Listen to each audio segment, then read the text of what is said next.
And hello. Welcome to the Absolute Football Podcast, the absolutely Premier League show. We're back. Everybody else seems like they've been back for months. And finally, we have some Premier League football we're back to talk about. Hope you're doing well. If you're new to the channel, this is our Premier League show. We cover multiple games, multiple angles, multiple fan opinions. Let us know your thoughts in the comments if you are joining us, because we've got plenty to talk about. There might be some rants. I can't say who, but there's a possibility of a rant or two, and some happiness as well. We're all here to provide the full review of the weekend, but I'm not here alone to do it, because there's plenty of fantastic people that I have with me tonight. Let's look at the foursome that we have. Wonderful. The man to the left is probably the happiest of the four. I think it's fair to be said. The main man was top of the Premier League at one point for an hour. Mr. Anthony Wharton, how are you doing, and how was your weekend? It was amazing, absolutely amazing. Obviously, I had the missus' 30th birthday, which was the second best thing to happen over the weekend. Obviously, the first was us being top of the league for an hour, but now a lovely weekend, good week. Absolutely thrilled and happy to be here to speak about it with your good selves. So yes, thanks for having us once again. Magical, and we definitely will be coming onto that one. And we have the main man. The main man is here. Main man Dan is back. Premier League. He's happy to be here. He's happy to talk about it. Dan, how are you? Yeah, it's all fun and games, isn't it? All fun and games. No, looking forward to it. It's still early doors. Obviously we'll get into the game later on, but yeah, everything's good. Everything's kosher. Living the dream. Let's 3 points this weekend. Getting it in early. We'll look at those fixtures later. Don't worry. As you said, early days. There's plenty to be happy about. And look who's back. It feels like you haven't been on forever, Rebecca. Forever and ever. I've been doing Scottish roundups, it seems, for week on week. And the 1 week you come back, there's no Scottish Prem. But Rebecca is back. How are you doing? I'm very well, thank you. Yeah, it feels like ages. Just Aki didn't get the memo of the podcast being on a Tuesday. So they were like, let's just play all our matches. But yeah, no.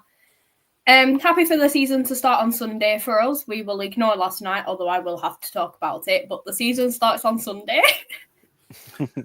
That's it. Matchday 2. No one cares about Matchday 1. It's all about Matchday 2. It's just a warm-up. The first week's just a warm-up. But no, it's great to have everybody back. And it's great to have people in the chat. So I've got Simon. Hello to you. Hello, Simon. Welcome to the chat. We've got Kate as well, ensuring that our man in the bottom left is behaving himself as much as he can. Heather, we've got as well. Evening to you. We've got morning from Grimmy. Where the hell are you, Grimmy? Good morning to you. I don't know. Grimmy might be in Australia. Who knows? And we have a wonderful Shah as well. She says, evening. Hope you're good. Listening to you, lovely lot. Want to do my graphics? Oh my God, yeah. Shah, to be fair, she's got a double game week on the lower league show. And on Monday, we discovered she's got a triple game week because there's also bank holiday fixtures as well. So it's absolutely trooping with the graphics. And our wonderful Treaty is here as well. So it's a pleasure to have everybody in the chat. And Grimmy had a sofa nap. A surprise sofa nap. What now? Now, at 8:30, you're going to get up and that man's a lunatic. To be fair, the only reason he woke up is because the bat signal went off. It is. The Batman shirt just pinged off the top of his, the light came out of the center of his chest.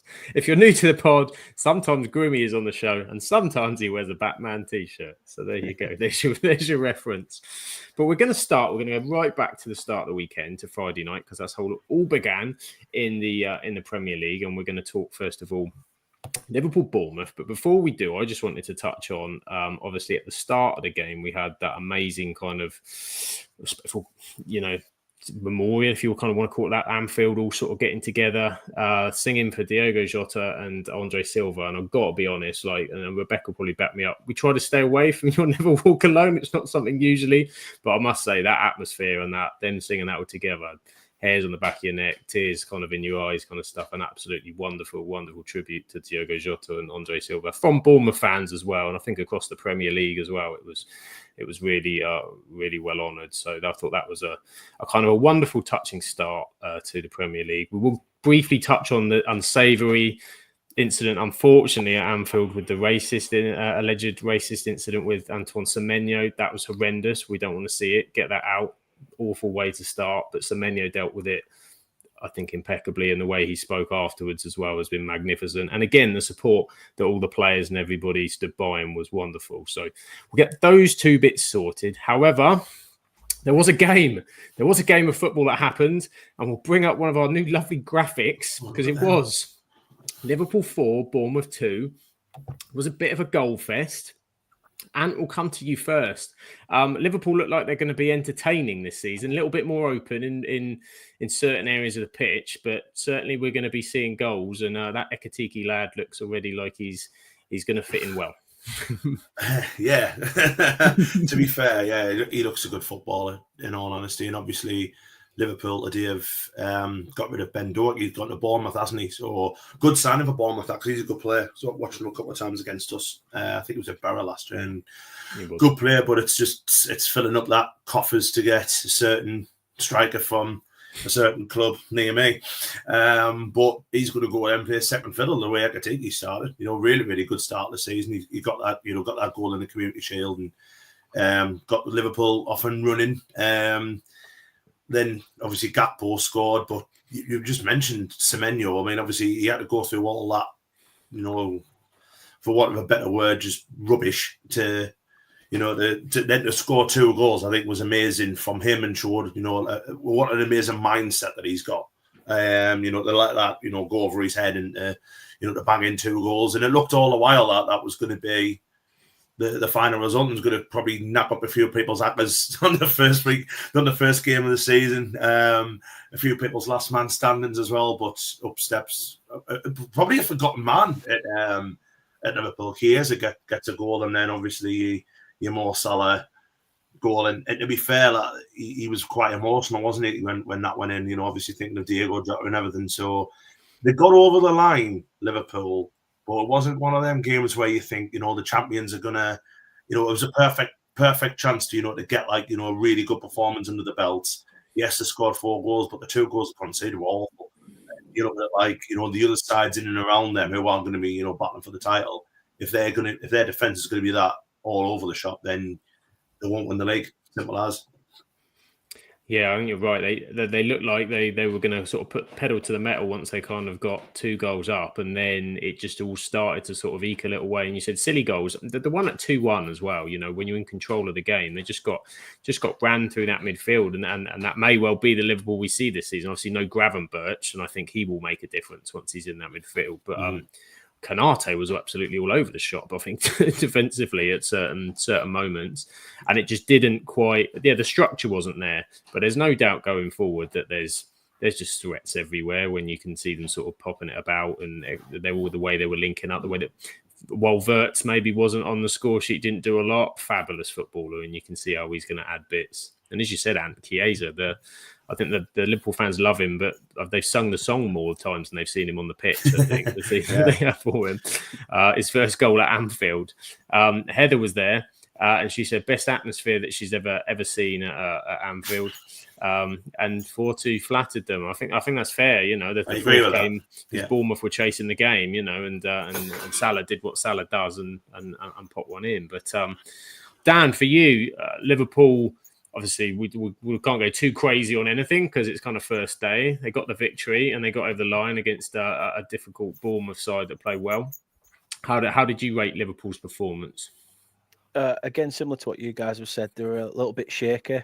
They weren't the Liverpool that you see that are quite resolute at the back. They made the odd mistakes. Again, like you said, Canate for me had one of the poorest games I've ever seen him play in a Liverpool shirt. I've got to say, though, the goal of the game, apart apart from Chiesa's where it just sort of, it's just luck, it just evades everybody.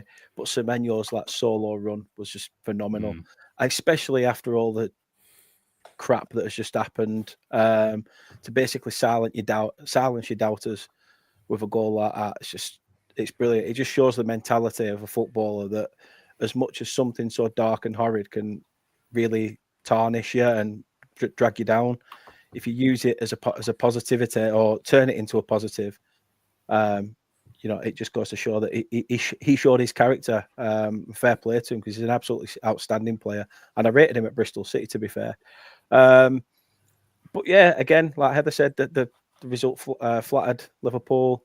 A lot around the game was based obviously on Diogo Jota, and I think that took something away from the game itself.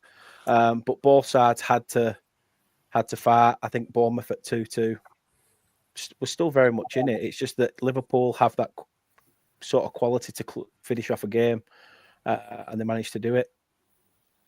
They certainly did. You said that quality just makes the difference, and that's Salah's final. The goal was excellent as well. The way he was just absolutely clinical with a lot of players wouldn't be chasing that down in the 90 plus, but he keeps that incredible first day record that he has of always scoring on the first day, keeping it together. Rebecca, I'll be kind, because if Alan Shearer doesn't talk about Sunderland on Match of the Day, we won't let you're allowed not to. We'll come to you on Semenyo and Bournemouth's performance. I kind of, as Dan sort of said there, brilliant how he responded, but also Bournemouth with one or two defensive losses. I think people have kind of forgot how good Semenyo is and how dangerous he can be. Yeah, he's one that he's showing why Bournemouth need to keep him, because he has been a name that has been floated around amongst different teams in terms of transfer window, but he's just proved why he's so important to Bournemouth, and he's a very talented and impressive player that he has. Like we've all mentioned, with what happened, for him to be able to regroup with the team and be able to push on and go on to score 2 really impressive goals, it's fair play to him, and it's one of them where it's also fair play to Bournemouth as a team as well for gathering around him and making sure that he was okay and he was able to continue with everything that went on. But no, it was one of them. I was silently, I think everyone knew, I was hoping that Bournemouth were going to get a third and Semenyo was going to get that hat-trick and it was going to be done and it was going to be the first of many upsets this weekend, but it wasn't to be. But no, it looks like a promising side that Bournemouth have, and it does look like the way that they were able to hold Liverpool to 2-2 and to come back from being 2-0 down, it is one of them where it could look quite well, but it's just annoying, isn't it, that Liverpool have gone and won again? They've gone and got over the line. As Heather said, that they had kids on the bench again, but I think we held a good account. So it certainly did, considering, was it Diakite only, I think, had 2 training sessions to centre back coming in. You've got Dango Ouattara leaving this week as well. As you said, Ben Doak coming in, and and his stats look really good from the Championship. I think he was well up there in terms of assists and chances created last season for Borough. I think the deal to get for Ouattara to go as well is a phenomenal deal for Bournemouth. There's a lot of money for a player I'm not overly keen on, so I'm no doubt Heather will completely blow us out the water. I know what you mean, though. When you've got the likes of Evan Nielsen in there and stuff that have actually been shining, to get that sort of money for a player like Ouattara is just phenomenal. It's a good recoup on top of what they're getting for Zabani and Huijsen and all the rest of it. It's quite a war chest they've still got. So it'd be interesting to see what they could still do in this window. But yes, Liverpool get over the line, 3 points, did the business. Heather says they've got Brentford's pants down. So there you go. I would agree with that. Yeah, it's a lot of money. That was a good deal indeed. So Liverpool victors, but a lot of credit to Bournemouth, and I think it opens people's eyes to they're still going to be a problem this season. That is for sure. Next up, just go to next up on the list. What game could it be? Oh, look what game it is. One of our new returnees to the Premier League. There was a hell of a day that happened on Saturday, and shall I leave it over to you? Yeah, an unbelievable day, mate. Absolutely unreal. If you could go back and just bottle that bottle the first. It was just similar to last year when Ballard got that goal against Coventry. Just that first goal, the noise is just it was just phenomenal, and it was it was a difficult first half. I think kind of let Jared Bourne have a little bit of his way with our defenders, but we managed to go in at half time 0-0, and you knew we were well amongst it. So we were playing all right. We're going to be playing like this, sit in and concede a lot of possession, but then hit teams on counter attacks, and we did that a couple of times. Unfortunately, quite early in the second half, our second half, Jensen Sale had to go off with a back injury, and Alderete, who we've just signed from somewhere in Spain, Getafe, he went and put a beautiful ball in for my end, and to be fair, my end has got a hell of a lot to do, but it's a superb header over the moon for him because he's done so well. He was playing for Hibs under 21s 18 months ago and struggling to get a game there, and his improvement under Register Breed, unbelievable, and just this team just rocked, and that just completely destroyed West Ham's confidence. They just did not recover from it at all. Went 2-0 up with Dan Ballard, the unit that he is, getting a really good header off a really good ball from Simon Adingra, and then just to put the icing on the cake, Wilson Isidore with a nice solo goal. I think Hermanson in the West Ham goal could be quite disappointed. I think there was a really poor bit of goalkeeping, but you're not bothered. You know what I mean? 3-0 at 1. First game of the season, back in the Premier League, a long 8 years away. It's our first win at home. Our first win on the opening day of a Premier League season since 2007.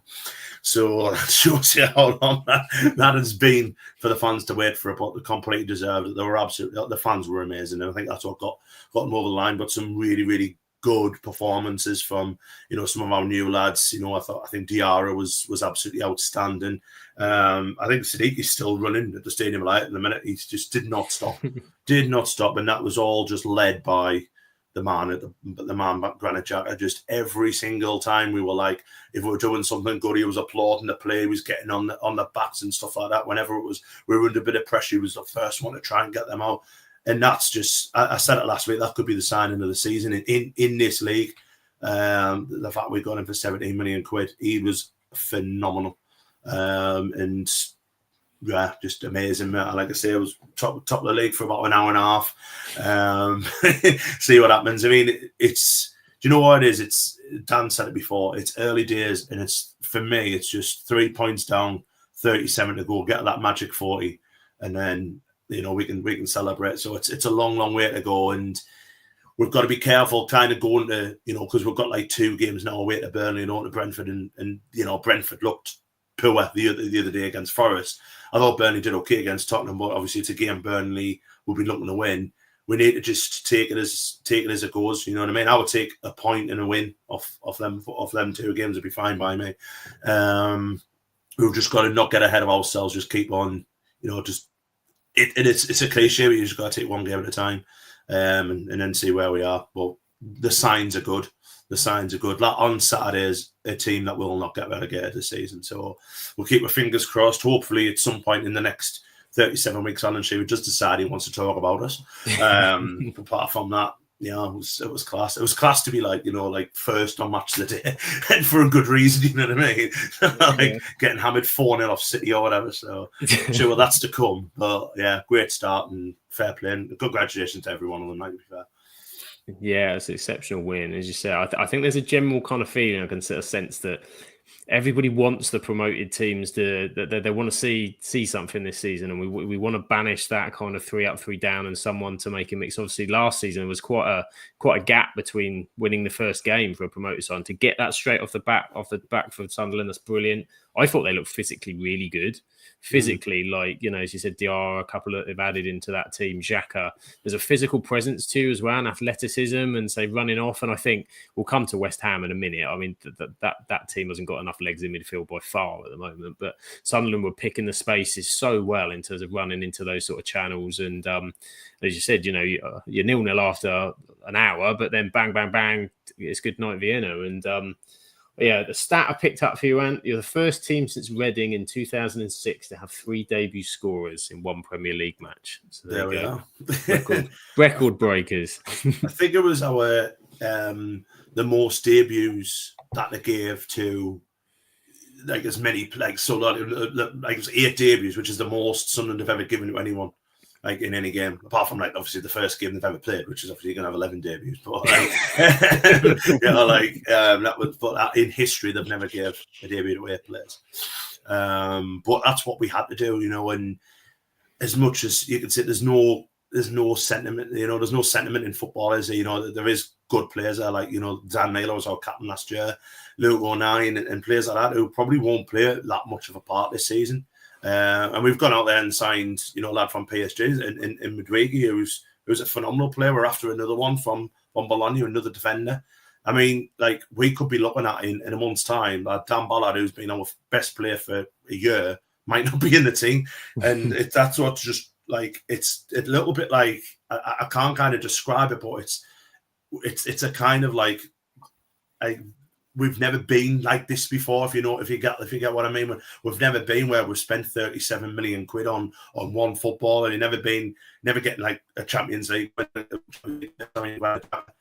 It's like a kind of thing that I think a few Sunderland fans are like me. You're still kind of pinching yourself. You're like, hang on, 5 years ago we had like George Dobson playing for us. You know what I mean? No disrespect to George Dobson, but you know, it's madness. It's absolute madness. But we'll see what happens. It's still, like I said, it's still very, very early days. But what we are doing, and I think a lot of pundits have picked up on, that we're not doing things like, you know, your Southamptons and Ipswich's last year, who tried to play the football that got them up, and it ended up, you know, getting them relegated, you know, trying to play out from the back and not being able to do it against, you know, your good sides, your teams who are quick. And this league's a lot quicker. We didn't do that once on Saturday. We were like clearing the ball. We were trying to find our wide men.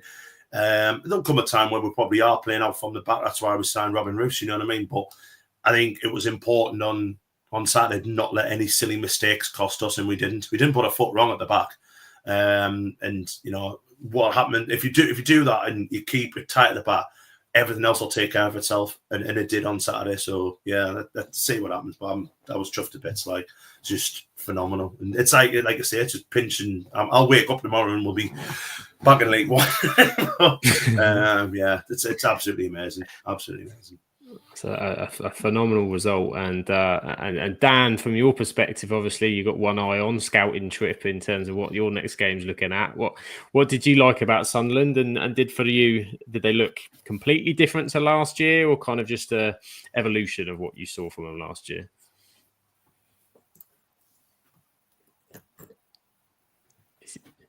Is he there? He's no. There he is. The perfect time for my internet to go. You, trust me, mate. We don't want to hear you speak. But no, I thought Sunderland were absolutely outstanding, clinical. That's one thing you've got to be. If you're going to have to sit back and weather the storm, accept that you're not going to have much of the ball, but when you do have it, make it count. It's all well and good having good possession stats and things like that. If you're not doing out with it, again, Rebecca will say the same later on. Second half of the Everton game, they had good possession stats, but on the basis of the game, weren't the best overall. So, but Sunderland for me stood out. They really did stood out, and really showed up West Ham. I think Graham Potter's got a massive job on there, and the fans are starting to turn, which is not something that is nice to see at West Ham, because they're quite a passionate fan base when they want to be. Mm. I think as well, like when you take your Paquetá and your Bowens out of there, it's not a side where it gets you up and gets you excited, is there? You know what I mean? And now Bowen on Saturday was excellent. You know, he probably didn't deserve to be on the losing side, because he was excellent for them. But like Fulkrug barely touched the ball. I don't rate him, I think he's shit. Nah, I don't think he's that good, to be honest. I've got a positive for you though, Ant. I've got a positive for you though. Shearer's put his match week 1 team of the week out. Dan Ballard's in it. Diarra's in it, and his manager of the week is Reggie Labrie. Oh, well, there we go. What a turncoat. Jumping on the success bandwagon now that Isaac's fat his dummy out. He'll be there next week in his red and whites. He'll be there. As you said, Dan, West Ham do look. I think we said it in the predictions. We looked at the squad. We looked at what was happening with Potter, the noises that were coming out of the club. It wasn't good. You know, they'd sold Kudus and they haven't done anything. That midfield is. The legs for me just aren't there. They're going to struggle in a big way. It's not looking great. Rebecca on West Ham. So we didn't get to speak to you in the prediction show. What are your thoughts of West Ham at the moment and how they're looking this season? I think they're going to struggle. I mean, the signs are already there with the first match. Like, not to take anything away from Sunderland because incredible performance from them. But it was one of them where it is a worrying time for West Ham. Like, they just weren't showing up for the match. And it's one of them where we saw it, especially last season, and it just doesn't seem to have changed. They've not added many, if any, this transfer window. So it is one of them where it's like things just aren't working for Potter. And now with the fans already turning, and it's only the first match of the season, but this is still based on what they were seeing last season. It's one of them, it's quite a negative place at the minute, and I can really see them struggling if they're not able to either add or just turn things around and see what they can get working with what they've got. You've got to look at it as well. Like, you look at them games there, and I don't want to point out a mistake, but Sam's put Sunderland and Bournemouth on instead of Sunderland West Ham. But but you look at those games there. I mean, on paper, we're probably you would look at thinking we should win that game. You know what I mean? Like a team who's just come up and stuff. But they've got, Chelsea who are going to be in the top. We all predicted them to be round about in the top four, didn't we? Then Forest away, which is going to be a very, very difficult place to go to the City Ground this season. And they started really well. Spurs, who've, obviously started well and are probably getting Eze. And then Palace, who can beat anything on the day, can't they? So that is a difficult 5 games. You'll be looking at that. Maybe we're talking about in 5 weeks' time, a team who hasn't got a point. If they start badly like that under Potter's immediately now under pressure because he didn't start well at all, did he, when he came there? So he's immediately now under pressure, and that's not an easy 4 games to get yourself out of pressure and start playing football. And I agree with what Dan said there. That team there to me looks a little bit ragged and a little bit aged now. Like a guard at the back and Kilman. It's like, just looks tired, and they look tired the first game of the season. And when you're getting outworked, I mean, at least if you put the effort in and stuff like that, which they did up until the first goal, but when you're seeing a team whose head drops and then they were just chasing shadows for the next half an hour, you've got to be worried. That's the first game of the season. They didn't show any fight at all once we went ahead, and that was what I'd be the most worried about. Yeah, they just got swept aside, didn't they? I think it's a problem. I think they're really gonna struggle. As David says, Antonio, big miss end of last season, and West Ham struggling season. You said apart from Bowen, there's just for me, there's no spark whatsoever. Bowen needs support around him. You know what I mean? Like he's not a miracle worker. And I do think, say, if you're a side down that bottom end, you're going to be looking at West Ham going, you know what? I think we can drag them into trouble. We can drag them into trouble for sure. 100%. So, shall we move to the next game? We start with our first sorry, Rebecca, of the season. We must talk about. I put this on, and to be fair, Rebecca did say she thought it'd be 1-0 to Leeds, but it wasn't the duo that you were worried about. It wasn't Dominic Calvert-Lewin. However, there was an incident I'm sure Rebecca will touch upon. Rebecca, Leeds 1, Everton 0. What happened? New season, same Everton. I think that's the only way you can sum it up. To start our lineup, 2 goalkeepers on the bench, no left back within the team. So we did have James Garner playing out of position on the first match of the season, which, to say we've signed a left back, he hasn't been seen since we played Roma. So we're not sure what's going on there. So did he miss the plane or something? Or we played them at home, so I hope God knows where we could have ended up. I mean, that's where he got confused. He got on a plane. I don't know. Yeah, he just gone to Rome. We had no Jared Branthwaite due to injury. It's been said it could be a month we're missing him. Hamstring injury. I'd love to know what our lot are doing in training, because this is the second time he's been injured during training within like a few month period. So that did see Michael Keane come into the defence, Jake O'Brien playing as right back because Nathan Patterson has a suspected hernia. So when you think things couldn't get worse, they just do, because Seamus Coleman isn't able to play as much as we would have hoped. So we are restricted with a right back. You also didn't have a striker, Bex, as well, because you had a competition winner up front. I mean, I can't really argue. Yeah, we just didn't get going at all. It was just annoying. It really was just annoying. Like, you sat there screaming, like, why can't we actually get the ball past the halfway line? We did come out a bit better in the second half, and saying that is quite a bit of a push of it. We didn't have much to beat, I don't think, in that first half. We did get to see Grealish come on. I think he may be on the first bus back to Manchester after watching that match for as long as he did. But, you know, it is what it is. And we also saw Dewsbury Hall as well. We just didn't get to see them to their full because it just wasn't a good performance from majority of the team. The penalty. Now, it's not a penalty. I think everyone, apart from Leeds fans, will argue that it's not a penalty. We're at the point now where Tarkowski might as well just cut his arms off, and that's how he's going to have to play. If that is handball, then that's what's going to happen. It was the linesman that saw it and has given this penalty. So my first question is, why wasn't the ref sent to the monitor to look at it? Because at the end of the day, they're trying to give the refs the freedom and the decision. So you send him to the monitor, seeing it's the linesman that has spotted it. His arm is behind his back. I don't know where else he's meant to put it. If anything, if he was to move it anywhere else, it would be like he's deliberately moving his arm towards the ball.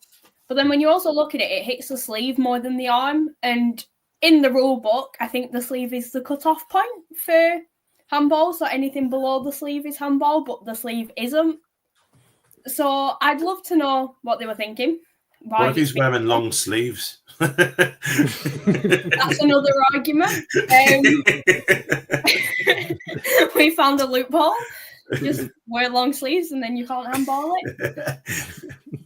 But I do not know how it's been given. It's cost us. Like, at the end of the day, we deserved a point out of it because neither team were great. It was one of them. It wasn't you're going to sell a lot with Sky subscriptions for if anyone watched Leeds and Everton just on a one-off.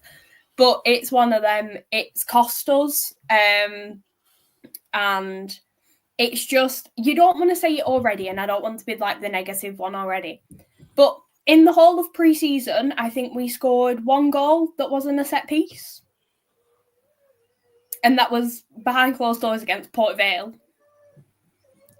So we only won one in pre-season. We're hardly getting touches in the box, shots on target. Beto was absent for majority of the match, and he's our number 9. There were a few half chances, but it's not great to say that this is the start of the season and we're already on the back foot against teams and we're already struggling as much as we are, especially with injuries as well. It's like we're still in the transfer window. We've been told by the new owners we have money to invest, and then our left back's gone missing. So it's like, what's going on at this point? Like, yeah, we've got Grealish, we've got Dewsbury Hall, 2 very exciting signings, but the team they're coming into just doesn't excite you much at the minute. And I don't, like, as I said, I don't want to be negative or be like, oh, like an Everton fan crying after the first week, but it is one of them. It's annoying. And we went through it last season, and you don't want to put it on Moyes because the amount of managers we've been through recently, it's one of them. It isn't him, but we just need to actually be able to play and put a cross in and not be cheated out of odd penalties that were never penalties. Yeah, it's not a helpful start, as you said. Everything was looking so positive at the end of last season. Great run at the end of the season, new stadium and such, and the summer's kind of not really brought too much, and it did. It looked a bit like a older Everton style performance in the first half of last season, as you said, Rebecca. We've got Jen here with the bet rant. Simon says it wasn't a good performance from the officials because that penalty decision was a load of two poop emojis. That's how bad Simon thinks that decision was.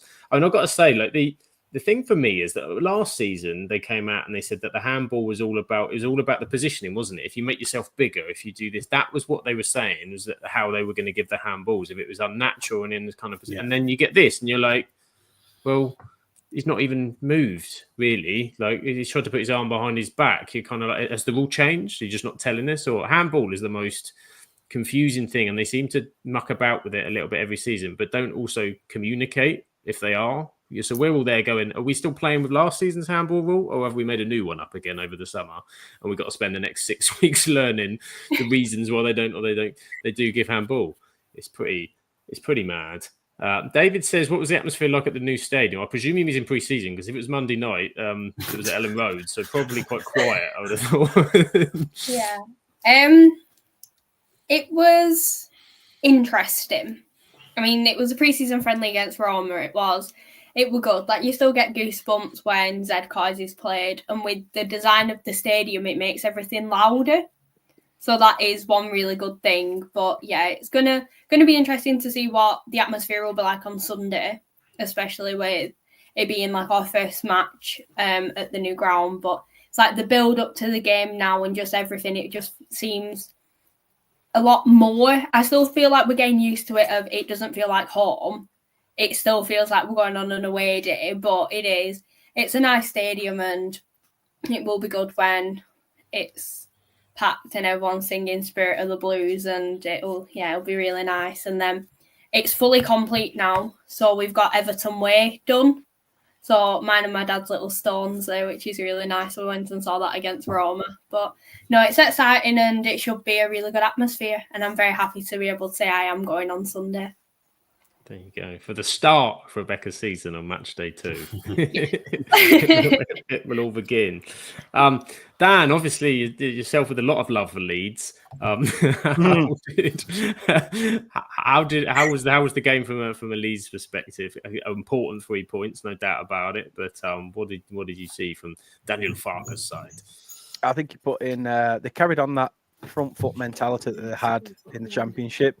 I know Ant mentioned it earlier that sometimes you can't come up and try to be expansive, but they've probably looked at Everton pre-season and realised that results haven't been the best for Everton. And again, in terms of that squad, all the missing players, it just felt like take the game to them straight from the off. I've got to say, I thought Nontos give Jake O'Brien quite a run on that far side. On the far side, this is a player at Everton, by the way, who's played right back once, in the Irish leagues, and he's never played there since. I think Leeds are going to be very happy with it. Of course they are. A lot of questions were asked about Daniel Farker's philosophy, what's going to happen with Leeds. Rumours of even after promotion and winning the league that the manager's going to get sacked. So this is only going to help his cause. I think they've bought pretty well as well, Leeds. I thought Stack had a very good game for Leeds United. I don't know. I just there was something about them that I thought typical. It's just typical Leeds. They get the rub of the green. They get this bullshit penalty, and I don't get it. Like, if you're a defender, you should be able to defend, and that's your whole purpose. His arm is not, you couldn't. Even if he were born conjoined, like, what's he going to have done? It's going to hit his conjoined twin's arm that's not there because they're joined by skin. It's ridiculous. I just don't get it. My stepdad's a Blue, and he went to Blackburn pre-season. He came back and he was fuming. I said, "What's up?" He said, "Every time I've been to see Everton, Burnley at the Turf, I've had to sit at Burnley and with you." He said, "So I thought I'll go to Blackburn. I'll see an Everton goal. I'll be able to actually celebrate an Everton goal." So he was a bit annoyed that he didn't because they got beat 1-0. So I really do feel for David Moyes. I know there's still a bit of time until the end of the window, but Everton need to really, really invest if they want to make a good go of it this year. Because I'm not going to put them in the same bracket as West Ham, but in the same conversation of there is a lot of players in there now knocking on the 30 door, and it needs some rejuvenation in there. Leeds, however, are just going to go about business as usual, try and take the game to everyone they come up against. It's either going to pay off for them or bite them in the backside. And I know that sounds like a very Michael Owen answer. It will go one or two ways. It will go one or two ways. And Treaty's here to back you up, Rebecca. Never was that offensive, Treaty. There you go. And did you agree? Is this a 100% unanimous penalty decision? It's a horrible decision, to be fair. It's what a pity we have to wait until the first week of the season to have a bar controversy, but never mind. I just don't understand. I'm with them both. I'm probably going over things. I just can't understand how either line was give it. Fair enough, but how the ref hasn't gone to the monitor or anyone involved VAR went. Yeah, that's like that line on that side as well. The one was 45 yards away. It's a long way away. Yeah. So Tarky came out and said that in the interview afterwards, and I was just like, even I said to my stepdad, I said this will get waved away. I said, nah, there's nothing in that. And even Tarky said the referee thought it was going to get waved away. For me, the referee should not have given the penalty straight away. He should have waited until somebody stopped the part said, "Oh, we'll check this. Let's just continue." But because he's giving it. The question for that though is if even the referee saying this will get waved away, why is it not just wave it away then? You know what I mean? Why is it not just gone, hang on, I've looked at it, made a mistake. No penalty. How many times has a referee made a decision and they've not wanted to go against the mate that's already given the decision? Yeah. And lucky for us, and we've got John Brooks on VAR next weekend. Oh, wonderful! Get your hands behind your backs. You'll be up the header. Team full of Liam Gallagher's. With long sleeves on. Get the long sleeves on. Yeah, but do you know what? As well, I think if you look at that, say a week 8, week 9, it doesn't get given, does it? It's like one of them ones where I think. The kind of the good story of that match would have been Leeds winning, and it's any excuse really to get a sloppy penalty or whatever.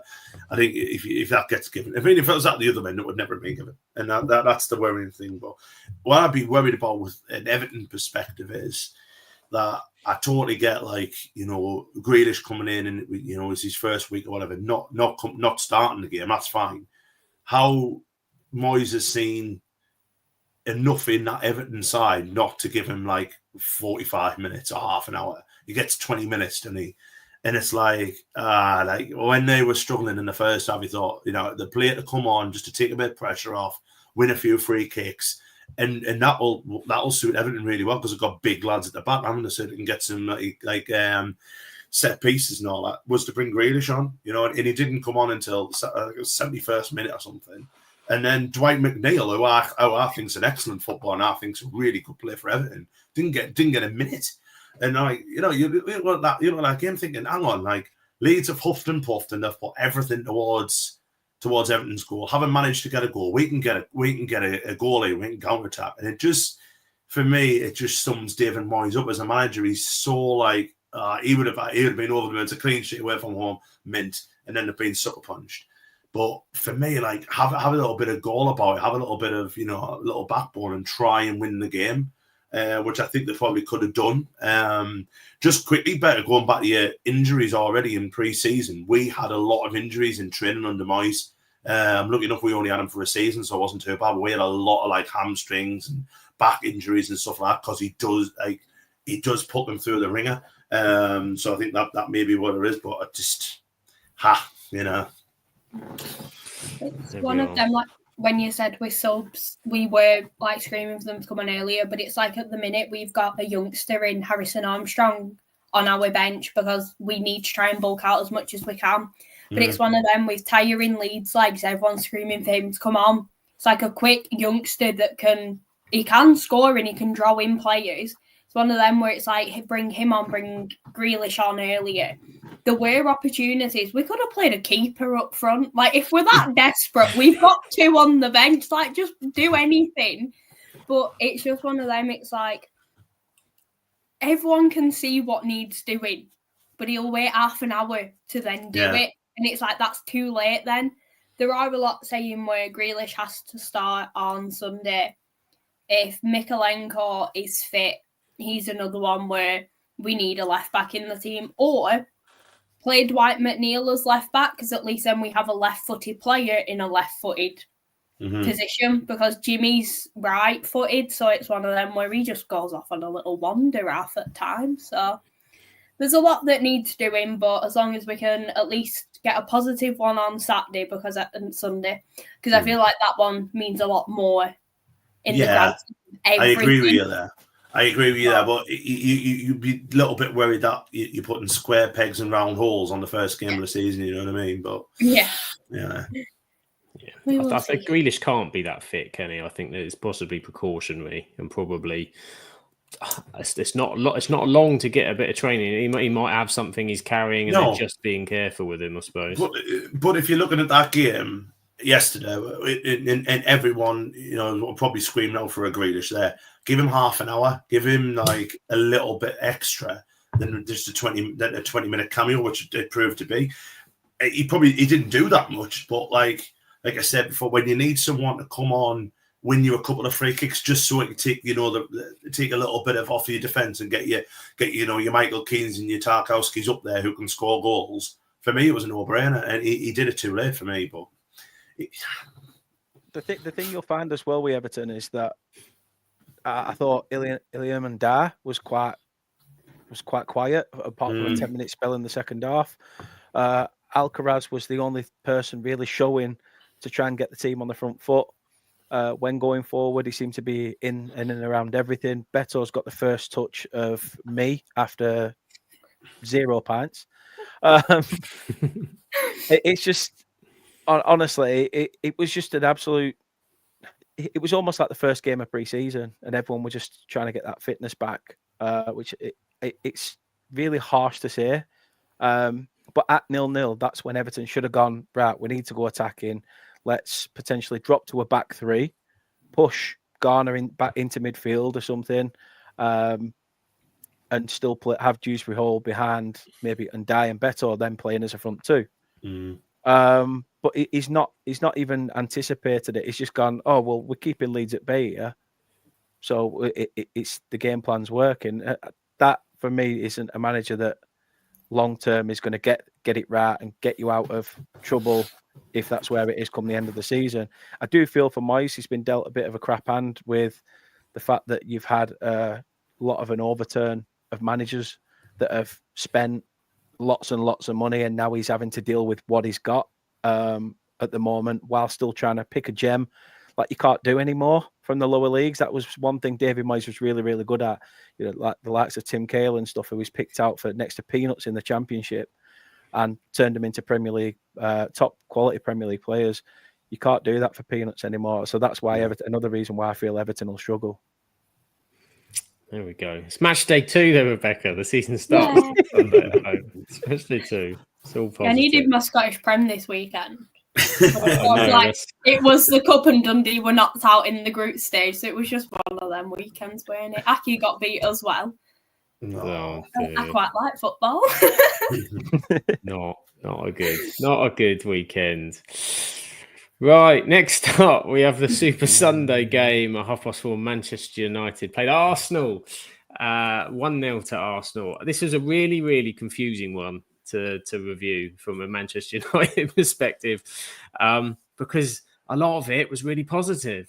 A lot of it I was really happy with. A lot of it was miles better than it was last season. But ultimately, Arsenal have got the 3 points. So you kind of come away going, it's a stinger, really. For me, United were they were much more aggressive, challenging for things all over Arsenal, kind of from the get-go. Arsenal struggled to get in any kind of rhythm in that midfield. I thought we'd be in trouble when I looked at the lineup and thought, Casemiro and Bruno, I think we're going to get overrun here. But we didn't. We won the ball back in higher areas.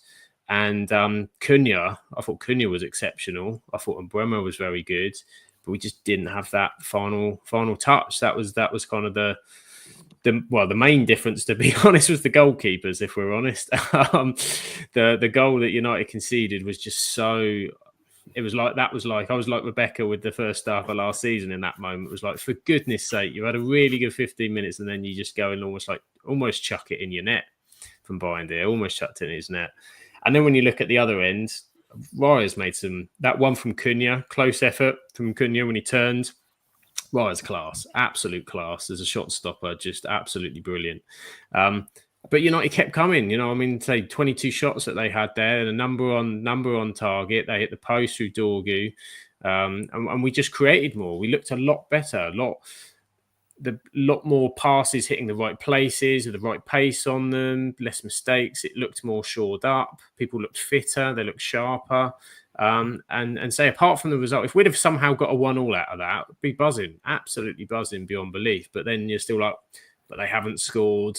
That's a bit of a downer. And then the narrative gets painted a bit different. So the reality is United's test will come the next couple of weeks. If we get past that Fulham and Burnley game, to no offense, Dan, and we've got nothing, then then the pressure's really going to build, because you've got City sat there, you've got Chelsea sat there, you've got Liverpool on the horizon as well. They need to start to put points on the board, but it's a lot different. It's a very, very different feel to the field. The atmosphere, I think, was excellent as well. There seems like there's a renewed belief in the squad, and it's just, you want to kind of build that positive, but to lose the first day is never ideal, never great. And as Shah said, Mason Mount was excellent. I thought really linked the play brilliantly in that further forward position. Heather agrees, of course. I saw some people online going for him and said, "Oh, I'll get him off. He's not done anything." You're like, he's linking the play. He's so important. So him and Cunha had a really good relationship, I thought, on that side. But Joshua says that dribble from Cunha through like 4 players, which took them out of the game. Unfortunately, the shot was awful because he was falling down. That could have been a moment of history to start it off. And Simon's surprised that the goal stood, because a lot of the time, the minute you touch a goalkeeper, it's a foul. Yeah, I saw it as, I think he just needs to be stronger. I think he needed to be stronger. Yeah, there's sort of the guy and they're sort of pushing and whatever. So I can see that opinion, but I wasn't at the time screaming for a foul. I was screaming at crap goalkeeping again. If that's a foul, we might as well make it a non-contact sport. You've just got the problem is with that. What you want your goalkeeper to do there is go out, clean the player out, clean his own player out if needs be, and then and he just doesn't do anything, does he? That's a problem. He's not strong enough. But I think that's the only thing that let you down on Sunday. I thought United were really good, apart from obviously getting a goal or something like that. As you said there, the one big talking point in the game is the goal, and he wasn't strong enough, and he's need a keeper now. What would worry me is when Amarin's saying we haven't got a number 1 goalkeeper yet. I'm still between Binder and Onana. I would play Tom Heaton and go over them both. I've got to be honest. But I think Onana's dreadful, and every time Binder's had a go, or he's had like an audition, apart from the Arsenal game in the FA Cup last season when he made the penalty saves, he's failed on every go. So if you're going to be, unless you're going to sign someone, might as well give Tom Heaton a go now. You can't do any worse. Yeah, it's a rough one, because Onana's kind of used up all his rope with us now, having had the 2 seasons. On the first season, and there were some mistakes, but then to see it again last season, and he's not been with the Onana thing. He's not been playing. He's had an injury, so I could understand him not starting. And I understood as well Amarim defending, because he's got to defend his player in the aftermath. He can't, he hasn't got any other goalkeepers at the minute, so he has to stick by him. But it is they need a keeper badly. And that's something I really want to see for the window comes in. Yeah. Would you take De Gea back, like that's been mentioned? If the money's not there to do something that is going to be better for if there's not a goalkeeper that we've identified that we're like he's a future guy for the few seasons, I'd rather do a De Gea than do something else. Do you know what I mean? Like a quick stopgap of an unknown. You've got a shot stopper. He can't play out. That's the problem with this Amorim system. So I don't see how that will work. But there's still a lot of linkiness with, is it Lumin or the Dutch lad? Yeah. I think that may happen. He's supposed to be more of a kind of comer thrower, but I think what might happen is he may come through pretty quickly with the competition he's got and find himself starting if we get him in through the door. Do you know what? And this has been the problem with not so much the Pep Guardiola kind of thing when he's coming to England, that players are wanting, like teams are wanting the goalkeepers to be a footballer and a goalkeeper. I just want my goalkeeper to save shots. You know what I mean? And I know it will go in a different way and everything like that, but I couldn't care if my goalkeeper is any good with his feet. You know what I mean? As long as he can kick a ball in a straight line, which Anthony Patterson can't do, our sub-goalkeeper, but he's a really, really good shot stopper. And the fact that if your goalkeeper can save you 10, 15 points a season, that the worth the weight and goal, I couldn't give a toss if they're a good footballer or not. I just want to be a good goalkeeper. And it's the perfect time for United to go out and try and get someone like Donnarumma if that's the keeper that they want him, because City is still holding out at the moment, waiting to see if Ederson does go. Right now, Manchester United need to be proactive. They need to be out there and saying, right, come to us. We can offer you this. We can offer you that. Yeah, okay, there's rumours of Manchester City, but it's all paper talk. We can guarantee you this. You will be the first name on the team sheet. You can help us. We expect, we want to grow. We're trying to build something. Yes, it's all well and good going into City, but then again, I'd argue I feel for James Trafford a little bit in that sense, just because I feel like, you've made a bit of a hash there, unless he came back on loan in January or something. But no, I don't know. This is where United need to be in there and looking, because there's a lot of teams who's losing keepers or looking to lose their first choice keeper and are going to be in competition with Manchester United. And how many times have we seen Manchester United and City both battling it out for players? And I'm talking the likes of like Berbatov and stuff like that, getting in the wrong taxi at airports and stuff, things like that. It's madness. This is it. I think the goalkeeper thing with Donnarumma in particular. Yeah, I mean, for free, you can't get any better in the world at the minute. They've got him be absolutely kind of over the moon. You said if the City thing did fall through and there was an option, it does seem with all of United's transfer business at the minute is the outgoings, the things that have to happen quickly, the bomb squad as they call them, they're still trying to move on, is becoming a bit of a blocker. And I agree with what Ant says. You need a goalkeeper. He needs to be a shot stopper. That is important. But I think, and I've seen this with United fans particularly, suddenly a player who's not available, who is injured or has left, suddenly becomes 3 times as good as they were when they were at the club. Like De Gea was making a lot of mistakes in that last season, a lot more than he usually is in terms of shot stopping as well, and with his feet. He kicked that one in the cup final to City after 30 seconds, and that was kind of off the back of a pretty kind of season where he was on the decline. So it almost seems like you're clawing again at the past. So I think it's just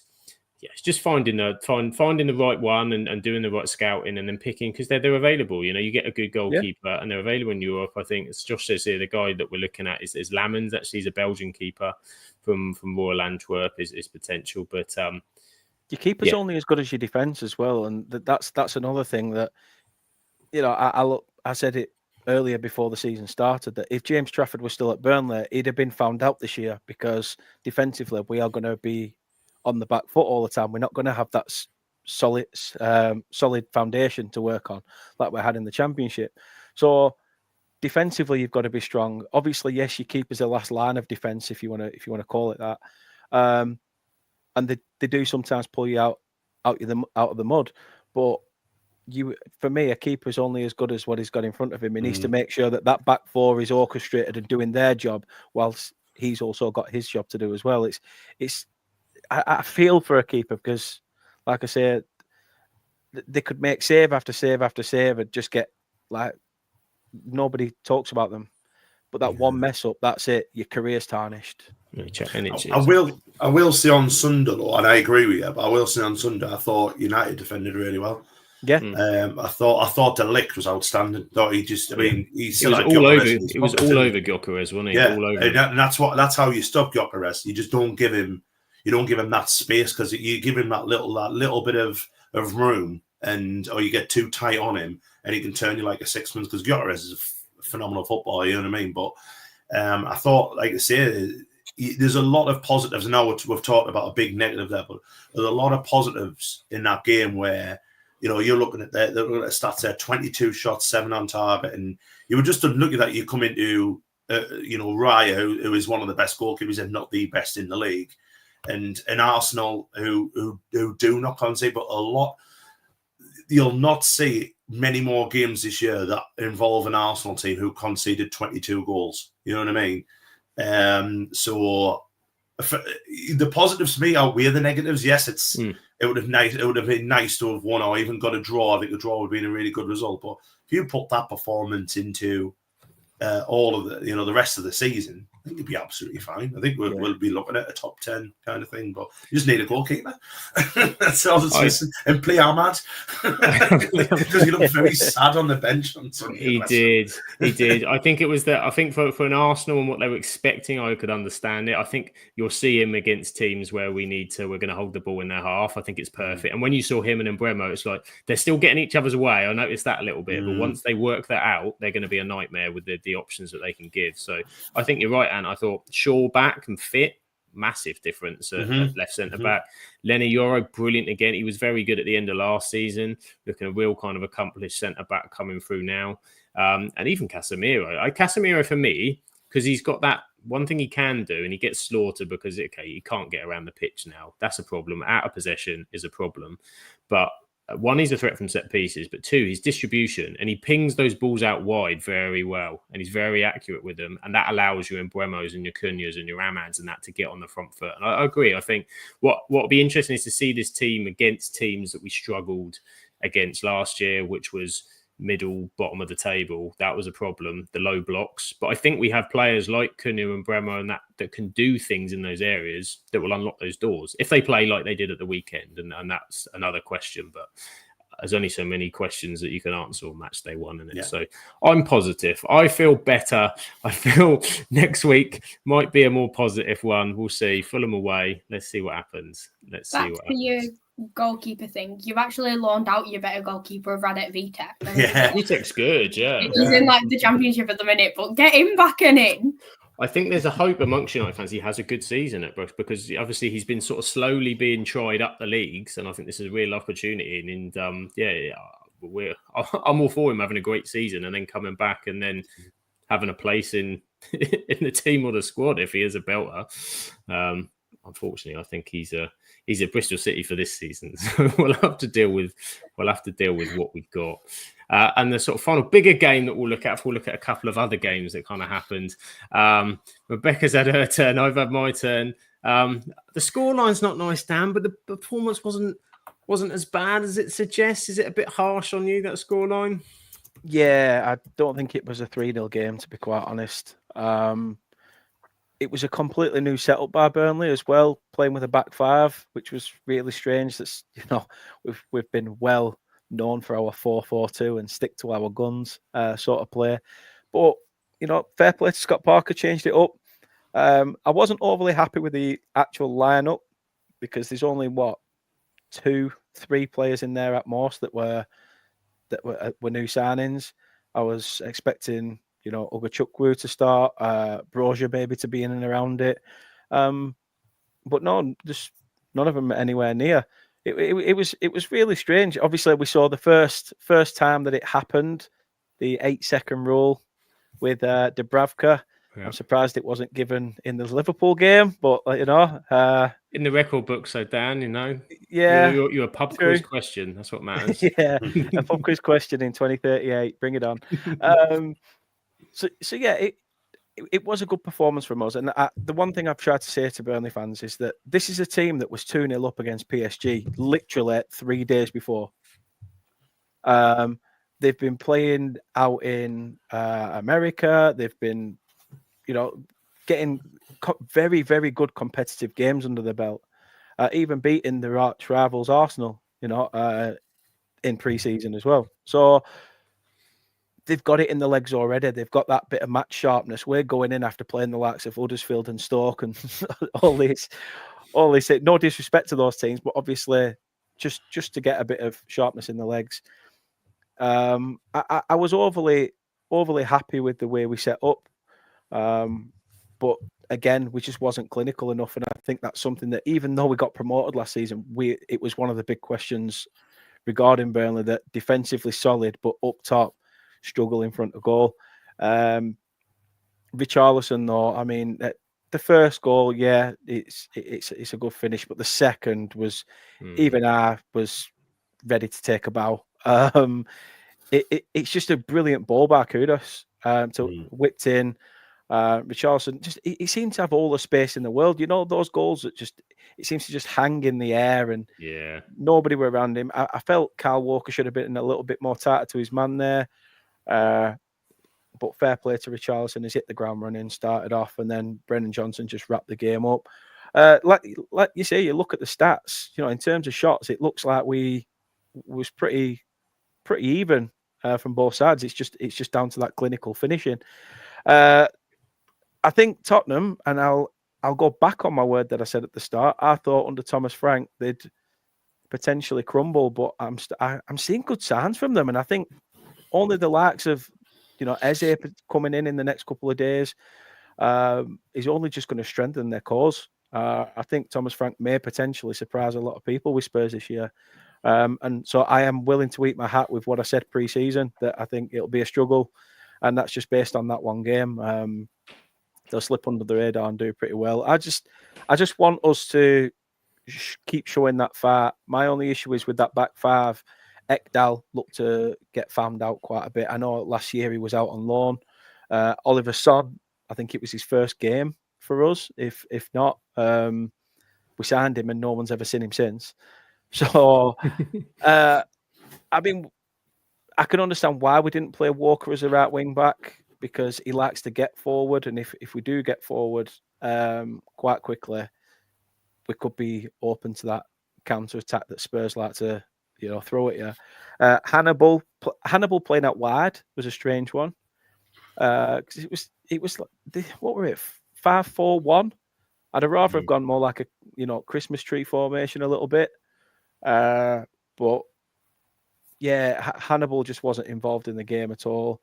I was made up for Josh Loren. He's 30-year-old, and it's his first Premier League appearance. This is a lad we signed for 500k from Stoke last season. And we know how much Burnley love a signing from Stoke. So, yeah, I'm interested to see how we go. I think there's still some outgoings that are going to be gone. I didn't rate Jadon Anthony's performance in the Prem. I thought he was absolutely dross. And sorry if he comes across this and he's watching, but I thought he was absolutely dire.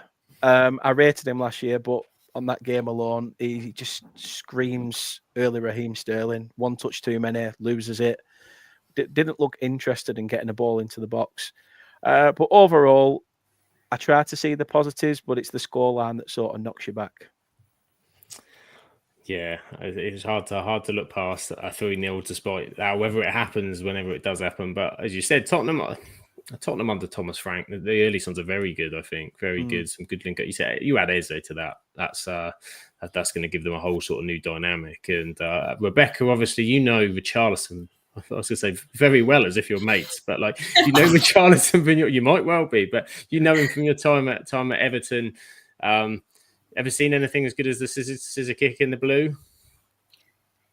I don't think he ever did that for us. He scored quite a few good goals and a few important ones, but that was the Richarlison that, like, in terms of Everton, we all know and love. And that was, like, he's back on form. There has been a lot of talk of, because of what year it is, with, like, what season it is, with, like, the World Cup and everything coming up, like, this is when you are going to see peak Richarlison. But no, it was at his best, and yeah, it's always nice to see him score. I do apologise, Dan. It's all right.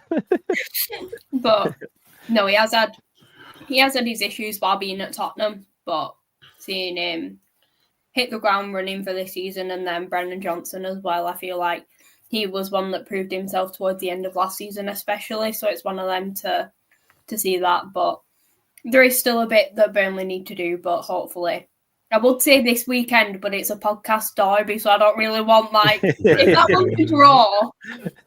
Like you get things working, but it's a draw this weekend. 4-all, double Desmond. That's what we'll take. The one thing I will say about Richarlison as well is he's now got that place to flourish. He was sort of under the likes of, you've gone from Harry Kane, Heung-min Son.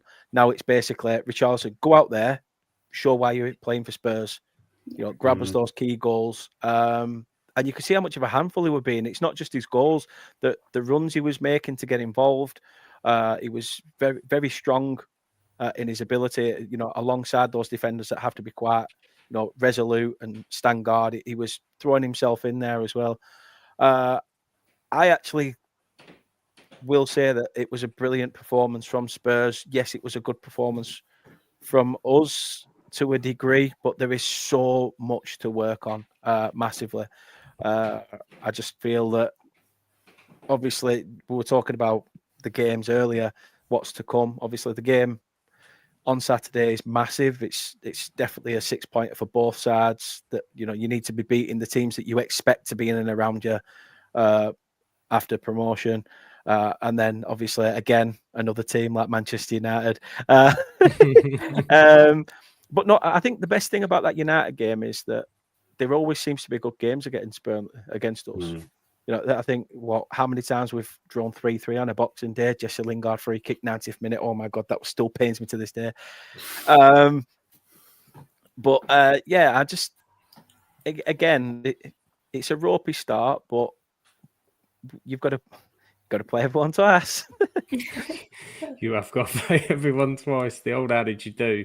And for Spurs, I quite like the fact he started Archie Gray in midfield, actually, because what we saw last season, he'd sort of pinged him in the defence. Obviously, picked him up from Leeds, and he was fantastic for Leeds that season before they picked him up. And then he sort of got played everywhere last season. You able to see good young talent played in his natural position?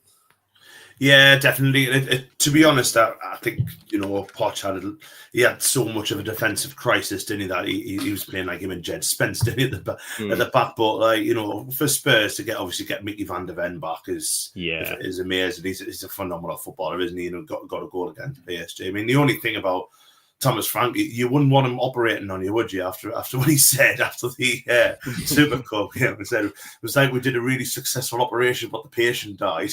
I don't think I'd want him anywhere near. I'm not sure that's the outcome. That really, when you're looking at your appraisal, fair enough. But no, just echo what you have all said. I mean, Richarlison, he's now the main man, isn't he? Because it looks as if he's going to be him ahead of Solanke, as a centre forward, and then obviously, like I say, getting Eza in will be phenomenal there. I mean, there's a lot of. I think we said it last week as well. The ceiling's quite high for Spurs. It can't get any worse, obviously, because they'll go down. But they've got a massive ceiling, and with the manager, I think, who's not scared of changing things and just isn't all about himself, which I'm afraid that's what Ange was.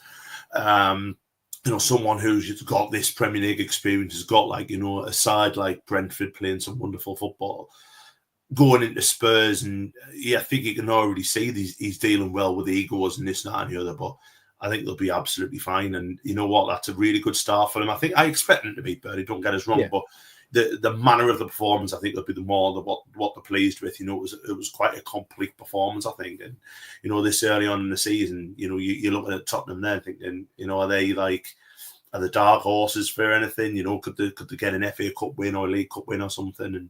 And great start for them. And it does pile the pressure a little bit on Burnley on Saturday. But listen, it's with the first game in, It matters not, does it? You know what I mean? No, the thing you said there about Spurs as well is that I think everyone Thomas Frank will know that he's got people writing him off left, right, and centre. He's the one that reads the headlines, he reads the stats, he's literally a head in a book, and will have probably scoured everybody's FPL predictions and how they think the Premier League is going to end, and he's going to utilise that. He's the sort of person who would print it out and go, look, that 60,000 people have said that they think we're going to flop this year. Go out and prove you wrong. The one problem that Tottenham have, And I'll say it now, it's not the manager, it's not the players, it's Daniel bloody Levy. Yeah, and they're still not happy. There was protests. There was there's still a lot of uproot. There's still, I mean, the Eze may help a little bit die that down. I think the start of the season, but again, they're questioning. Questioning where the step is. They're in Champions League and they don't feel, do they, as a fan base that's being backed and haven't been backed for the last. The Europa League was a real get out of jail, I think, at the end of last season. But you look at Tottenham had lost that game kind of in reverse, it would be 3 times as worse, the pressure that would be on Levy. But the fact that say Frank's come in, good start, the Super Cup, okay, they lost 2 goals late to PSG, but they won't really care about that in the long run because the Premier League started well. So we'll see. There's plenty to go. It's game one. We've got a couple more games we'll run through in a little bit of detail before we just have a look at the results. A good win for Nottingham Forest. The old FPL cheat code is back at it again. Chris Wood with a double whammy straight away. Their new signing Dan and Doy scored as well. Nottingham Forest 3, Brentford 1. Rebecca, from a Nottingham Forest perspective, it was a lot like what we saw last season. Really good start, really good opener, a lot of positives. Yeah, they've hit the ground running, as they would say. It was a really impressive. Sorry, I'm getting distracted. Tranmere and Burton have gone to penalties. Understandable. Tranmere and Burton go to penalties. It puts everyone on edge. I mean, we were meant to be playing Tranmere, so no, it's one of them with Forest. They know what they had to do last season. They've worked the team very well. They've recruited and sold well, I think. To be honest, Forest, for me, since they bought like 30 players that one summer, their transfers I just don't get shocked by a lot because it's like, oh, Forest have bought or they've done whatever. But no, positive for them. It is just very scary for Brentford now, and I think you'll cover that. But yeah, could be a very exciting one for Forest this season. I mean, Wood scoring and, like you said, the FPL cheat code, it's one of them where him on the score sheet and Gibbs White as well. Them being he was brilliant, Gibbs White on Sunday. Absolutely incredible. Brilliant. And for them to keep him this summer with everything that went on with Tottenham, I feel as though he's going to be one that will be, again, a standout for them, and he's already proved it in the first one. Yeah, he's such a phenomenal player. For them to keep hold of him is massive for their season, I think. And what I also like as well, and we'll probably see more of it, they've got, what is it, McAtee, isn't it, from Man City? And I like the fact that McAtee, I think Nuno's understood that Hutchinson. And Murray Hutchinson. Yeah. And I think he's understood that last season, towards the end of the season, sides started to work out was the fact that, Forest like it if we have possession. And they started to almost sort of give possession to them a little bit, concede that aspect. And Forest had that one way of playing.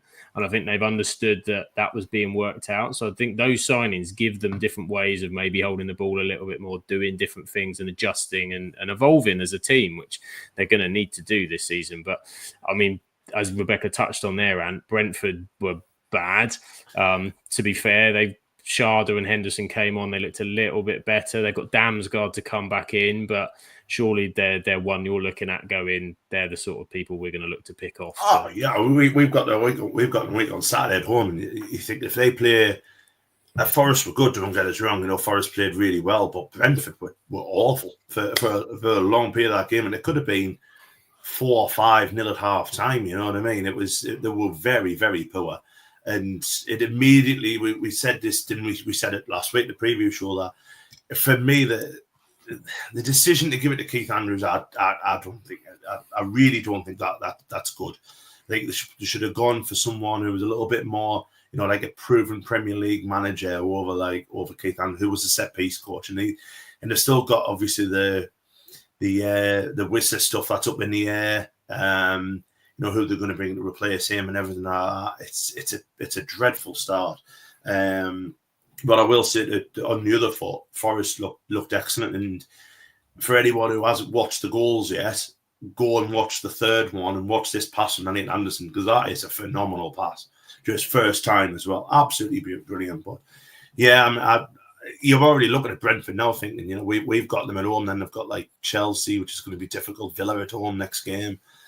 Another team where you're thinking they're in for a struggle, and the problem is that they haven't got a manager who's got the experience to how to pick your players up from that. He's learning on the job, so it's it's an interesting one.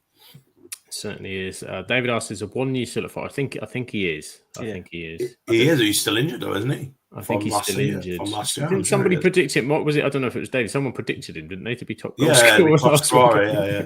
I'm sure he's still injured when he collided with the post last season, because he had really bad internal injuries, didn't he? He did, didn't he? I think it was really serious, wasn't it, at one point? So I think I'm sure he's still there. But so there we go. Yeah, good win for Nottingham Forest. Dan, I'll come to you straight away on the next one.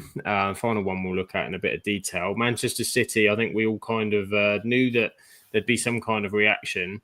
But Reinders looked a bit peaky, didn't he? Peaky Reinders. Peaky Reinders. I love that. He slotted him really, really well. A lot of people already touting him to be that next KDB sort of player for Manchester City, and I can understand why. What a debut! What a debut! Put it one way, he was straight into the FPL team after that performance. He was the one player I was proud of this week. The thing is, I'd set my team up, but I completely forgot to sort out my captain and vice captain. My vice captain was James Trafford, and my captain was Maxime Estef. High risk. Massively. It was obviously Ait Nori coming up against his former side as well. We all knew Wolves were going to be in for a torrid time and a bit of a horrible season this year. But Man City just, again, a showing and trying to make sure that Liverpool are going to constantly having to be looking over their shoulder this year. I think that's what Pep's trying to do. He's trying to rebuild again, and hopefully it's going to stand him in good stead. Haaland just doing what Haaland does, and then Cherky coming up towards the back end of it. I just thought it were a very good Manchester City performance. It took him a little bit to get into it, but after that, that first half hour, that rate, as soon as the first goal went in, it seemed like Wolves' players' heads were down. It's strange because there were the odd chances. I thought Strand Larsen was pretty good for them when they were getting forward. They were getting in the right areas. Is it João Gomez that's there? I think he was fantastic. And again, another club where, I know every club was doing something for Diogo Jota this year. But again, they played like one of his favourite songs. They had the big T4 there as well. I think, and let's not forget, there's a few Portuguese players between both sets of clubs that obviously have played alongside him internationally. So that sentiment aside, Manchester City have got to go for it this year, especially after last year, because it was a bit of a torrid season for them. And I think it's also shuts the doubters up on Pep, because as much as he's brought this swanky football to the world, League 1 and 2 were even attempting it and all that stuff. But other than that, he gets a fine tune out of Manchester City. And once again, they show why they'll be up and around it, and why I'm the only person to predict Manchester City to win the league next season. There you go. Dan's seen it early. And what I thought they did really well at the weekend, and when we continue to see this, is obviously they brought in Linders, haven't they? Old Klopp's assistant, and you could see some blueprints of some of the kind of Klopp way they sort of built it. They went forward a lot quicker. And Reinders, I think, would be perfect. If you get Reinders and Rodri in that midfield, good God, that's a problem. That's a huge problem. And Erling Haaland, everyone last season, I think, kind of forgot a bit about him because of the injury and sort of writ him off a little bit. And everyone's forgotten. Everyone's talking about Isak and this. Haaland's still absolutely going to dominate the hell out of this, and you can see a top goal scorer performance coming through. So massive win for Man City, massive trouble for Wolves as well early doors, so not looking good. So that takes us to the overview of the whole of the first match day. The other games we didn't cover: Aston Villa 0, Newcastle 0. Ezri Konsa sent off for Aston Villa, but held on, and Newcastle were pretty toothless in finding a way through. There were a certain Swedish striker away from winning 3-0, weren't they? They were. Yeah, I can't think of who it is. I'm sure Newcastle fans are sick of the mention of his name at this point, but. I mean, they had Anthony Gordon's got scores in January. I think I saw a stat, something crazy. I think it's 17 games, isn't it? Now he hasn't scored in.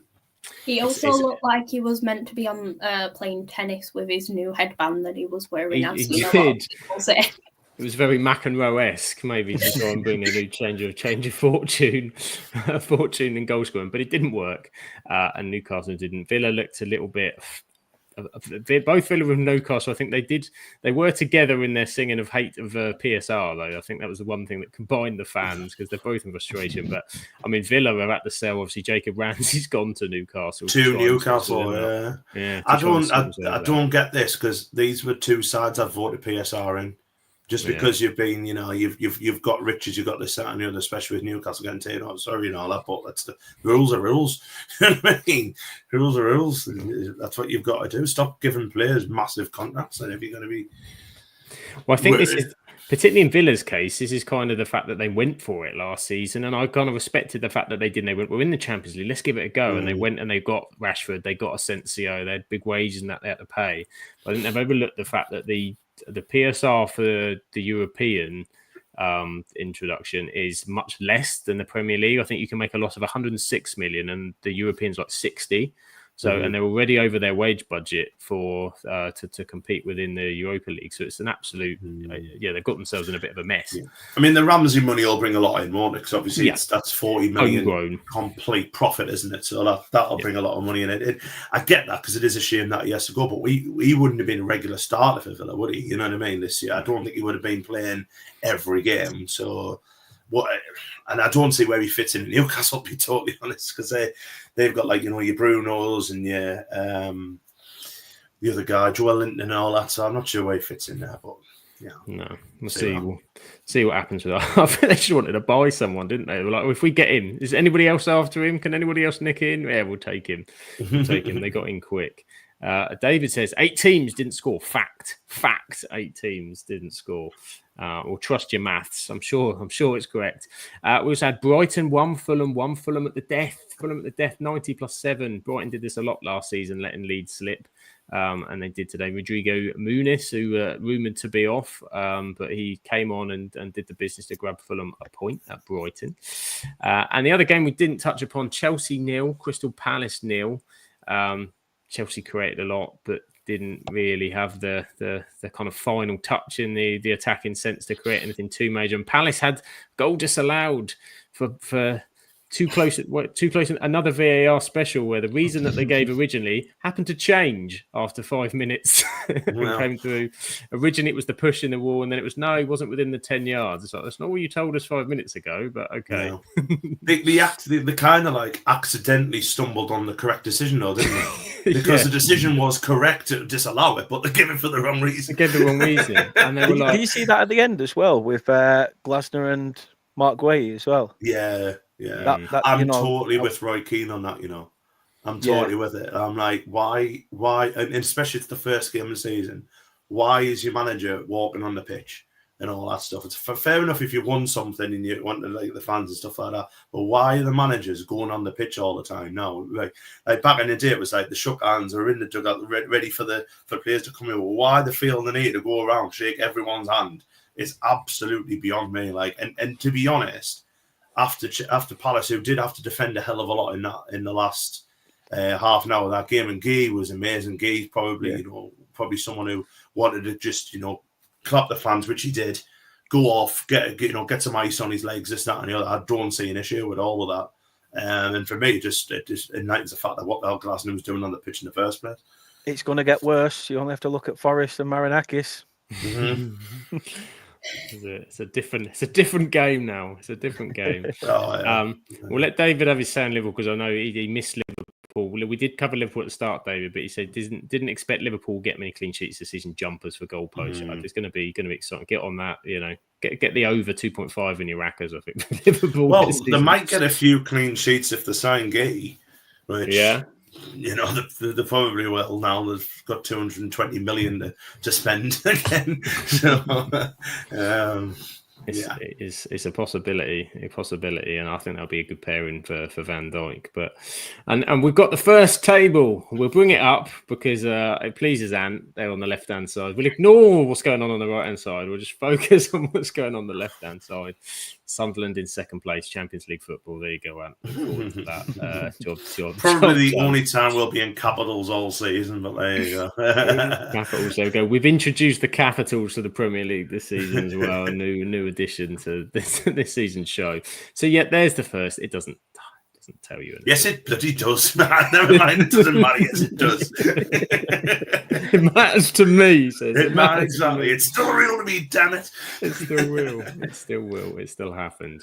So there we go. And we are going to cover now. We don't just cover Premier League. We're going to have a quick round Europe. Sadly, there's no Scottish roundup from Rebecca today.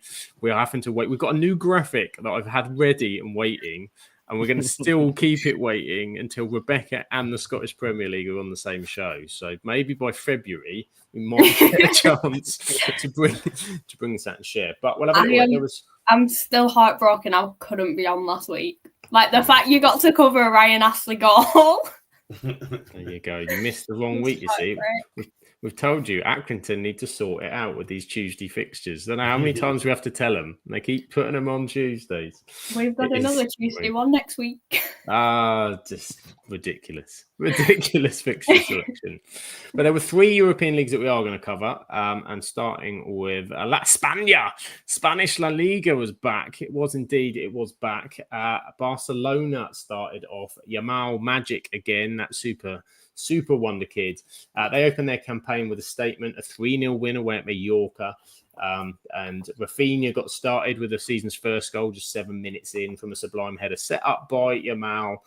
He's now their new number 10 as well. He had the celebration with the crown as if he was taking over from Messi. The whole lot was going on at Barcelona this weekend. Oh, and Marcus Rashford came off the bench. So, that happened as well. We'll see how that pans out during the season.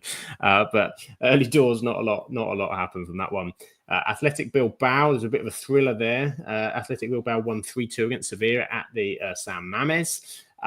With Nico Williams emerging as the weekend's breakout star, scoring a penalty. He provoked it as well. He got 2 assists. He's been dubbed the star boy, apparently, but there was a lot of rumours that he was off in the summer and he has remained there. So that's important for Bilbao. Santi Cazorla returns. Finally makes a La Liga appearance at the age of 40 with Real Oviedo. Remember him, Santi Cazorla. Emotional debut at Villarreal. But they lost 2-0 to the Yellow Submarine, sadly for them. Rayo Vallecano blitzed Girona, not my Girona, your Girona, our Girona, 3-1. All goals in the frantic first half from De Frutos, Garcia and Palathon from the spot. A disastrous debut for the Girona keeper, Paulo Gazzaniga, if you remember him from his time in the Premier League. Isn't he? Yeah. Calamitous mistakes, a poor clearance, an errant dribble, and a conceded penalty. Couldn't get any worse. Oh, yeah, he got sent off as well. Wow. So, as debut goes, it's very much, oh, dear Paolo, I think, on that one.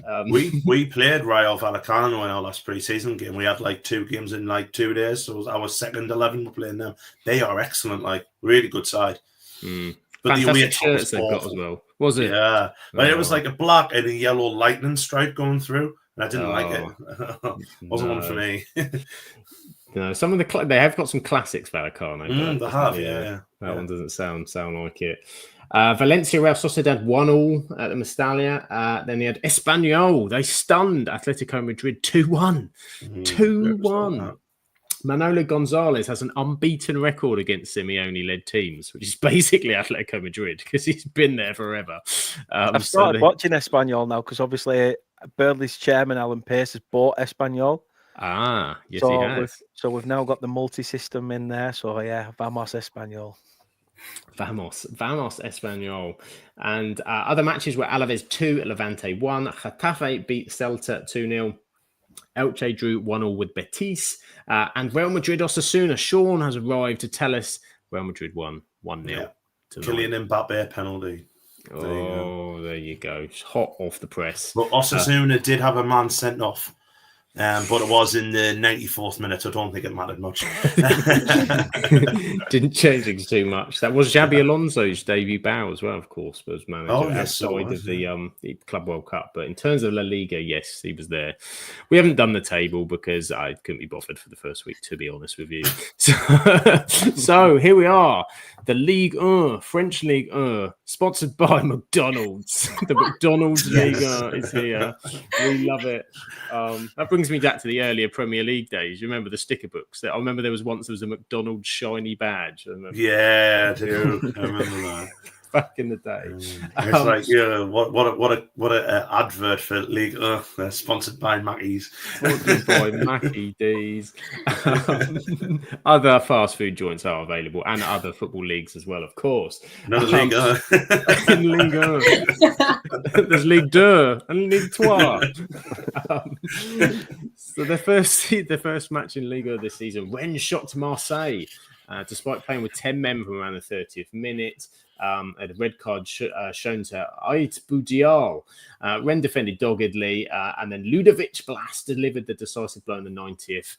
Marseille went down and Rennes won. PSG scraped past Nantes, defending champions. Second half strike from Vitinha, long-range effort for the European champions. And they did have a goal from Goncalo Ramos offside, but PSG have started winning again. So there we go. It's just another day in French football. Elsewhere, Lyon beat Lyon. Yeah, they're back. They're not relegated. They've been reinstated. And they're in Europe. Just, Palace have got shafted, but Lyon, don't worry about it. They're all right. Monaco secured a 3-1 win over Le Havre. An own goal from Lloris. Nice one, Hugo. And it's not Nice to lose, is it? It's not Nice to lose. And it wasn't Nice at all, because in the 89th minute, Toulouse edged it with a 1-0 win. Very Nice indeed for Toulouse. Brest and Lille, 3-3 draw. Fantastic. After your Nice and Toulouse comment, I wonder where you were going to go with Little Brest then. Little Brest. It's the reverse fixture. This is it. You wait till they play Nice as well, man. It was a high-paced 3-3 draw. And Kamori Doumbia scoring 2 goals. The first brace of the French season. How exciting. All 3 promoted teams struggled. Paris FC, Metz and Lorient all lost 1-0 to Angers, Strasbourg and Angers. So there we go. Yeah. There is French League. Promoted sides winning on the first of the season, not for everybody, is it? Yeah, there we are. And now we've got the Dutch Eredivisie, which will be in different colours next week because that hasn't worked as anticipated with that background. So don't worry, it'll be fine next week. But NEC are absolutely flying. 2 matches, 2 dominant wins. It's the second weekend in Dutch football. They've gone early. So NEC, I think, are top of the league. PSV got a composed performance. They beat Twente, defending their crown. Then we had double Desmonds, 2-2 between Go Ahead Eagles and Ajax, an entertaining draw. And Volendam and AZ Alkmaar. Sparta Rotterdam beat Utrecht 2-1. NAC Breda secured a 2-1 victory over Fortuna Sittard. And Groningen 2-1 over Heerenveen. And Telstar lost 2-0 to PSV Zwolle. There you go. That's your roundup of Dutch Eredivisie for now. And yeah, sorry, no Scotland. It will be back, we promise. It will be I back. would have done a cup one, but Dundee got knocked out in the group stage, and the way that it was just one of them. And isn't it like the round Everybody else is irrelevant, Bex. Just say it. I agree. It makes it feel any better. Like Rangers lost tonight, so that could be Russell Martin on the dole again. It's not gone well so far. It's not gone well. I think fans were leaving really early as well. There's just lots of videos of them just wandering out, booing him. So it's interesting. Very interesting. I'd like to also say that Dundee added to their downfall of him. So we take credit for that one. Okay. All roads lead to Dundee. All roads lead to Dundee. That's it. We've reached the end of our Matchday 1 review of the Premier League. How exciting. Thank you so much to our wonderful team of people that we've had here tonight. Oh, Shah has just popped up though, Rebecca. Can we just pretend Big Shanks scored 10 and cheers? Now, yes. Big Shanks. Give me a minute. Let's see if Hearts did play. They must have played. There you go. While Rebecca's searching for the form of Big Shanks, thank you to Mr. Ant. Ant, where can everybody find your wonderful self? I am on Twitter at ant_Waterson and on Blue Sky under the same one. So there you go. There you go. That's where you find it. And Dan, where can everybody find you and your wonderful stuff? In the relegation zone at the minute, but yeah, just all over social media, just at Turf Morehouse or at Turf Morehouse TV. Like fly around shit. I'm just there. Just to fly around shit. There you go. There's an advert. I was meant to say like shit in a field. I'm everywhere, and I said the completely wrong thing. But you know, could have got a quick plug-in for tomorrow night, Dan, couldn't you? There. Yes. Tomorrow, the good man Ant will be joining me, so we can battle it out, chatting Burnley Sunderland, especially after that 0-0 at Turf Moor, the last game that we played. Is Adobe up for that? So I'm looking forward to chatting about that. Okay, exciting. Do check that chat out. And Rebecca, Big Shanks news first. Any Big Shanks goals? He scored a penalty. Oh, of course he did. They drew with St Mirren 1-1. So he scored the first penalty, but they then got beat on penalties. Oh, useless buggers. So St Mirren have gone through to the next round. Oh, constantly letting that man down with shoddy defending. Come on, keep a clean sheet. Big Shanks will get you one. Heart's broken. Shanks' heart's broken. Absolutely. So, Rebecca, apart from delivering Big Shanks and Dundee news, where can everyone find you for these important Scottish updates? You can find my Twitter and TikTok, which is _Rebecca_shot_. You can find my Her Game 2 content at ASFC Her Game 2, in which I have finally got confirmation of something really exciting today, which I cannot wait to share in the next few weeks. And then there will be a lot more coming out over the next few months as well. So yeah, very, very exciting season ahead, even though we are 3 matches in already. We are. Muchos excitement. Very exciting. Check out Rebecca and all her wonderful stuff. And you want to check me out for some reason, I'm at Sam Absolute FBL on social media stuff. It'll be that probably. I've been checking you out for the last hour and 41 minutes, mate, so don't you worry about it. That's the sort of thing that will make you have to go to sleep. that'll end your day. That'll end your day the right way. That's what happened when you tried to come to me earlier, and you're like, Dan, what's your thoughts on it? I was He's yabbing on again. Can we have the computer graphic Hawaiian shirt, Sam, on? I know, yeah. Just to sort me out for another week, that's all. He's coming out of Christmas when that tan has very well disappeared beyond belief. So, yeah, we'll save that. We'll save that. But what you want to follow and what you need to follow is the Absolute Football Podcast. If you've enjoyed tonight, if you could give a like and a subscribe, that would be lovely. You could be a YouTube member if you like. You can see some wonderful behind-the-scenes episodes, find out more about our team, get some live chat benefits, cheeky emojis. You get sort of extra posts and badges and all sorts of wonderful stuff. Check that out on YouTube if you would like. We are 4 live shows a week, 3 this week, but we will be back to 4 very soon. We have on Monday the Absolutely Non-League show with Shah and the team there covering National League North and South. That's on the channel from yesterday. They covered all of that. So if you'd like non-league football or want to check out or understand or learn about non-league football, that's your place to go. On a Tuesday, it's us, the Premier League show on a Tuesday every week, covering every match day. And we'll be here next week because there's another match day. It's Rebecca's start of the season. It's match day 2. And on Wednesday, not this week, but they'll be back next week. They're preparing after doing the €497 2025 watch-alongs. Freya and Paul and the team. Absolutely women's football show because WSL and WSL2 is starting a little bit later than everything else, but it's not that far away now. And on Thursday, the Absolutely Lower League show with Shah and the Rowdy Rabble talking EFL Football Championship, League 1 and League 2. And a double game week to look forward to next week as well for that. So plenty going on. 8:30. Interviews, club episodes, all sorts of stuff on the YouTube channel. Check it out. Twitter, Absolute Ball Pod. YouTube, Absolute Football Podcast. Same on Twitch. TikTok, Absolute Football Pod. Instagram, Absolute Football Podcast _ Blue Sky, Absolute Football. And on Facebook, the Absolute Football Podcast. Check it out. Wonderful. And there we go. And Dan, is that what dreams are made of? That is what dreams are made of, surely. It is. Oh, it is, mate. Trust me. It definitely had nothing to do with bath bombs and a bath earlier. That's nice. That lasts all the 2 minutes. There you go. If you want something to help you as you go to sleep, check out Dan's Instagram story. That was you'll need a cold shower. It was just missing some George Michael careless whisper in the background. I presume you had it on. But thank you, everybody. Have a wonderful week. Enjoy the foosball. We will catch you on the next one. Ciao for now.